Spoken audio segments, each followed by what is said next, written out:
উহুদের প্রান্তে নবী নাই।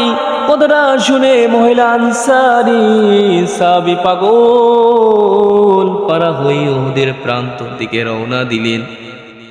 নবী নাই কথাটা শুনে তখন পঞ্চম হিজরিতে মহিলাদের পর্দার বিধান এসেছে।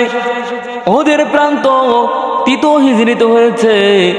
নবী নাই কথাটা শুনে মহিলা আনসারী পাগল পারা হয়ে রওনা দিয়েছে।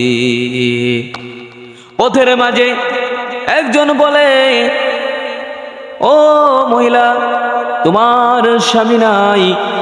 কথাটা শোনার পরে মহিলা আনসারী সাহাবী বলে, ইন্না লিল্লাহি ওয়া ইন্না ইলাইহি রাজিউন। আল্লাহ রাসূলের কি খবর? তখন আবার বলে, তোমার সন্তান শহীদ হয়েছে। মহিলা সাহাবী ডাক দিয়ে বলে, ইন্না লিল্লাহি ওয়া ইন্না ইলাইহি রাজিউন। আল্লাহ রাসূলের কি খবর? তখন বলে, তোমার ভাই শহীদ হয়েছে। মহিলা সাহাবী বলে, ইন্না লিল্লাহি ওয়া ইন্না ইলাইহি রাজিউন। আল্লাহ রাসূলের কি খবর? আল্লাহ রাসূলের কি খবর? তখন লোকটি বলে, আল্লাহ রাসূলের খবর ভালো। আরে মহিলা আনসারী সাহাবী কেমন নবীর মহব্বত করেছে, কেমন মহিলা সাহাবী, আরে স্বামী দুনিয়া থেকে বিদায় হয়ে চলে গিয়েছে, সন্তান বিদায় হয়ে চলে গিয়েছে, ভাই বিদায় হয়ে চলে গিয়েছে, দুনিয়ার ভিতরে তার কেউ নাই, তার কেউ নাই, ঠিক ওই দিক কোনো কেউ নাই। ঠিক আল্লাহ রাসূলের কি খবর? তার অন্তরে এই ভালোবাসাটা।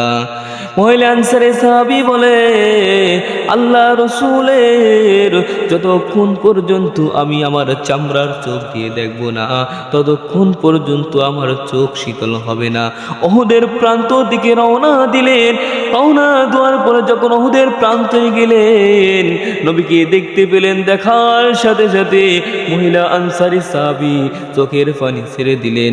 জুব্বা মোবারক ধরে হাউমাউ করে চোখের পানি ছেড়ে দিয়ে বলি, ইয়া রাসূলুল্লাহ, ইয়া হাবিবাল্লাহ, হুজুর, দুনিয়ার সমস্ত কিছু বরবাদ হয়ে যাক, সমস্ত কিছু ধ্বংস হয়ে যাক, তবু যেন আপনার কিছু না হয়, আপনার যেন কিছু না হয়।